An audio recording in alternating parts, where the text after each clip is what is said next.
Good morning and welcome to the next podcast of Andy Collier-talks cricket memorabilia on the morning after the night before, after the great 4-0 victory of the England football team last night.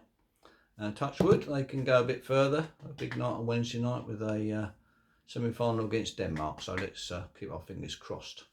So things that turned up this week are postcard from Australia of Hillsville near Melbourne, which is a lovely coloured postcard. On the back of there it's got Orient Line to Australia with a description of the journey. Three of the ships on there that they use, the Arama, the Oronsay and the Otranto, which the cricketers use the Oronsay and the Otranto on their journeys backwards and forwards to Australia.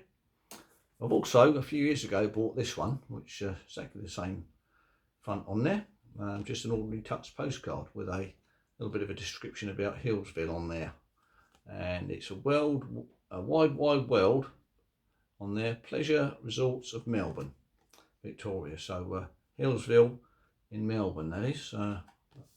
Again, you can see the same postcard but different on the back, which is, you don't normally get different colourways in postcards for cricket. Generally a different photograph taken from a different angle, perhaps with blazers on, or team photographs with jumpers on, but not normally colourways like that. So, but you normally get that in ceramics for cricket, so it all adds to the great world of collecting memorabilia. Hope you've enjoyed those two. So anyway, Fix will turn up this week is Prince Philip's Cricket's Royal Duke, which is written by Robin Marler, Colin Maynard and Ted Dexter. Forward by Sir John Major. Editors John Philby, Roger Packham and Nicholas Sharp.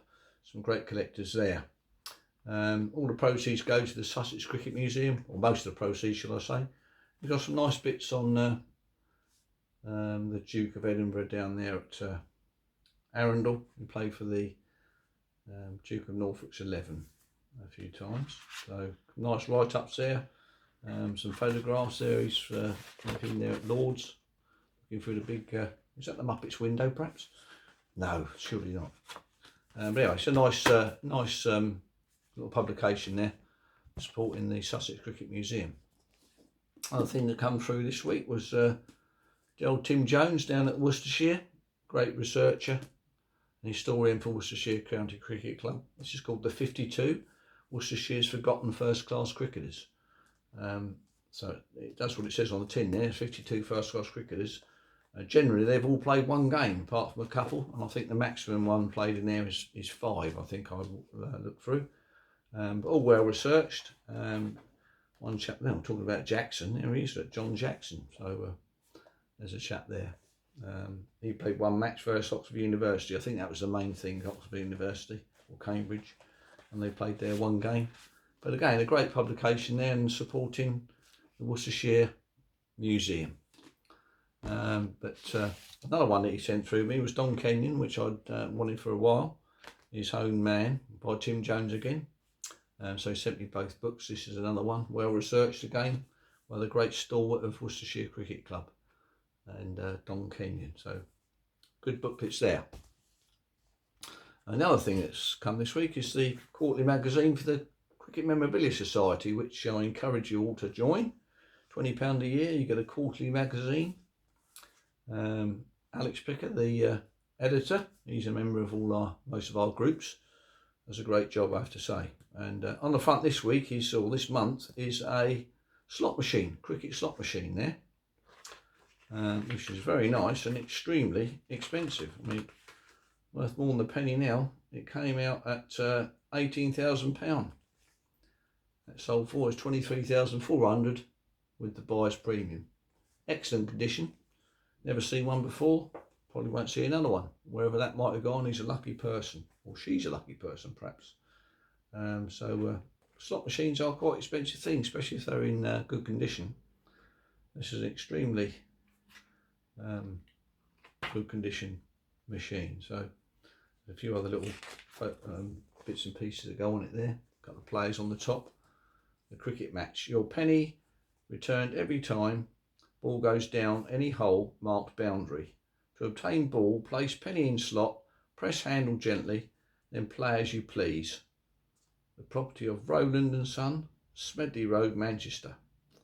So where that's been for the last, I don't know how many years, it's anybody's guess, but it's a great society to be involved in. £20 a year, get a 3 or quarterly magazine. We have regular meetings. Obviously with the COVID we haven't been able to have one of those, but I think the next one's in Derbyshire, and we got one in Lords, which is a general one at February time, so looking forward to going to that one, meeting up with the old collectors. But if you want to start your writing career and whatever you on one of these books, there's all sorts of people in there doing articles. I've got a couple in there this time, and James Merchant, he's got a bit in there. There's another bit on some autographs. So there's a variety of collecting angles there. Good things to do. Gordon Bickley, all great stalwarts of the cricket collecting world. So please join. Anyway, this week again we had a little bit of a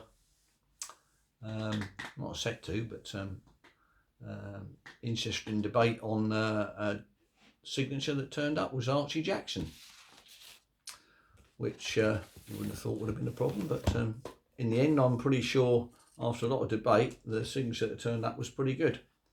The one that was on show was a full signature with his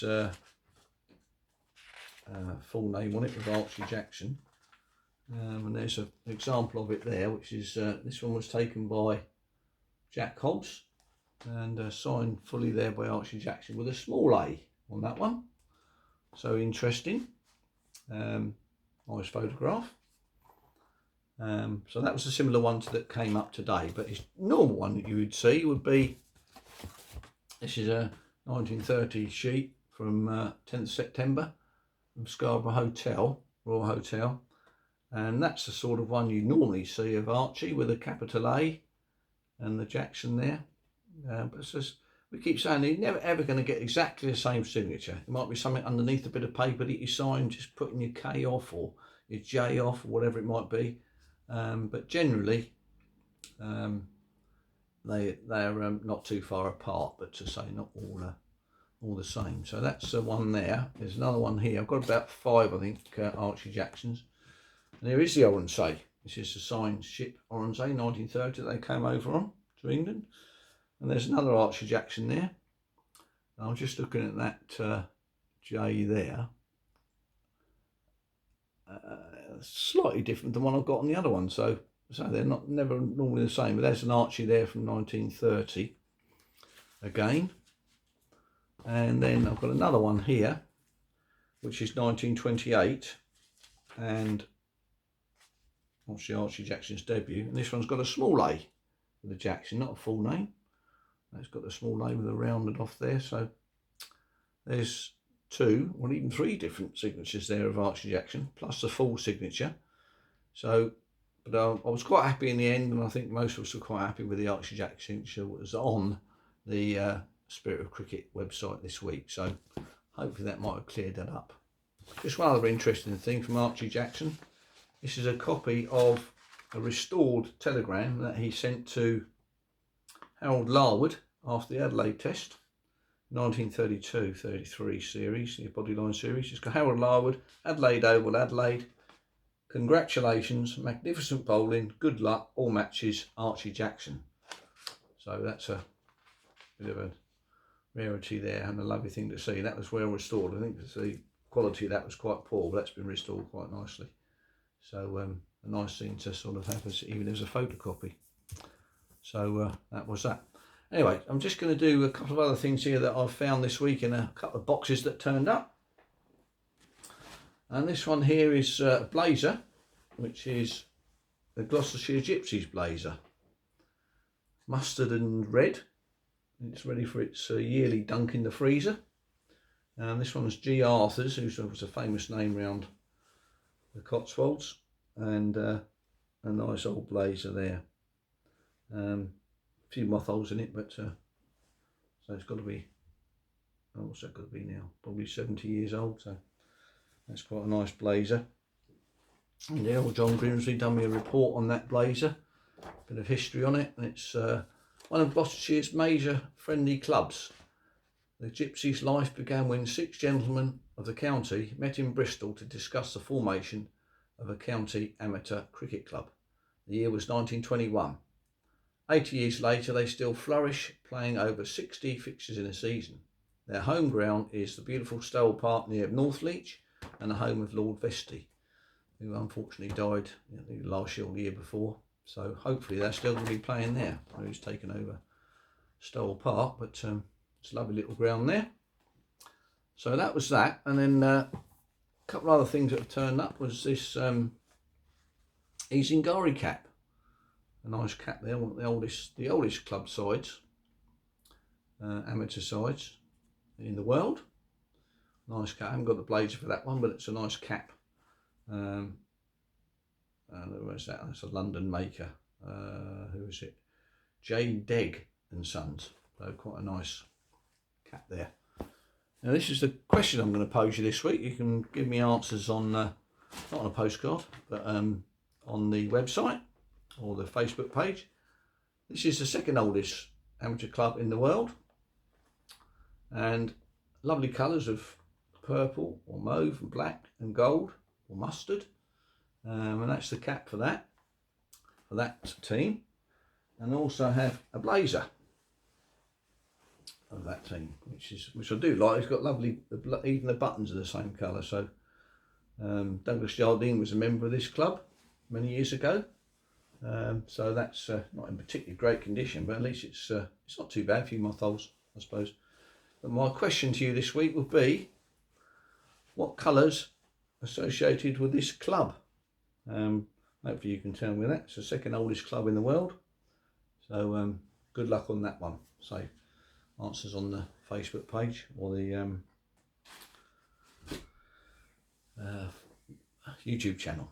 So anyway, that's all for this week, and I hope you've enjoyed that, and I hope we're full bore on the 86 podcast next week. Cheers, see you next week.